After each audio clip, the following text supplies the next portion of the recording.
നമസ്കാരം. Daily news ശുഭദിനത്തിലേക്ക് സ്വാഗതം. മനസ്സിൽ മാലിന്യമുള്ളവർ പോകുന്നിടത്തെല്ലാം മലിനത മാത്രം പരക്കും. മനസ്സിൽ ശുദ്ധിയുള്ളവർ പോകുന്നിടത്ത് വിശുദ്ധിയും സൗന്ദര്യവും പരക്കും. ഇന്നത്തെ ശുഭദിന ചിന്തയിലേക്ക്. ഡെയിലി ന്യൂസ് ശുഭദിനം നിങ്ങൾക്കായി അവതരിപ്പിക്കുന്നത് ജോയ ലൂക്കാസ്. പൊന്നണിഞ്ഞ പ്രഭാതത്തിന്റെ അലകളിൽ നിറയുന്ന പുഞ്ചിരികൾ. അതെ, ഇന്ന് ആഘോഷമാണ്. ജോയ ലൂക്കാസ്, ഓരോ ആഘോഷത്തിന്റെയും ആത്മാവ്.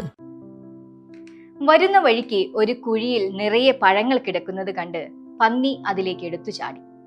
പഴങ്ങൾ കഴിച്ചും അതിൽ തന്നെ വിസർജിച്ചും നിറയെ ചെളിയുണ്ടാക്കിയും കുറെ നേരം അതവിടെ കഴിച്ചുകൂട്ടി. അവസാനം കരയ്ക്ക് കയറി കുഴിയിലേക്ക് നോക്കി പറഞ്ഞു, അയ്യേ, ഇത്ര വൃത്തികെട്ട സ്ഥലം.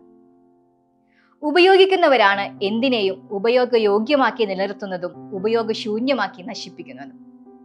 ഒരാളുടെ സ്വഭാവത്തിന്റെ തെളിമയും വൈശിഷ്ട്യവും പരിശോധിക്കാൻ അയാൾ വ്യാപരിച്ചിരുന്ന പരിസരം നിരീക്ഷിച്ചാൽ മാത്രം മതി. മനസ്സിൽ മാലിന്യമുള്ളവർ ജീവിക്കുന്ന ചുറ്റുപാടിലും അതേ മാലിന്യമുണ്ടാകും. ചിലരുടെ പെരുമാറ്റം എന്തിനേയും കൂടുതൽ ആകർഷണീയവും പുനരുപയോഗശേഷിയുള്ളതാക്കി മാറ്റും. അതുപോലെ തന്നെ ചിലരുടെ ഇടപെടൽ എന്തിനേയും വൃത്തിഹീനവും വില കുറഞ്ഞതുമാക്കും.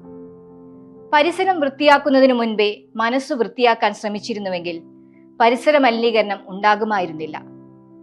വിഹരിക്കുന്ന സ്ഥലങ്ങൾ വിശുദ്ധമാക്കാനുള്ള ഉത്തരവാദിത്തം നാം ഓരോരുത്തരും ഏറ്റെടുക്കുകയാണെങ്കിൽ എല്ലാ പരിസരവും വൃത്തിയായി മാറും. ശുഭദിനം. ഡെയിലി ന്യൂസ് ശുഭദിനം നിങ്ങൾക്കായി അവതരിപ്പിക്കുന്നത് ജോയ ലൂക്കാസ്.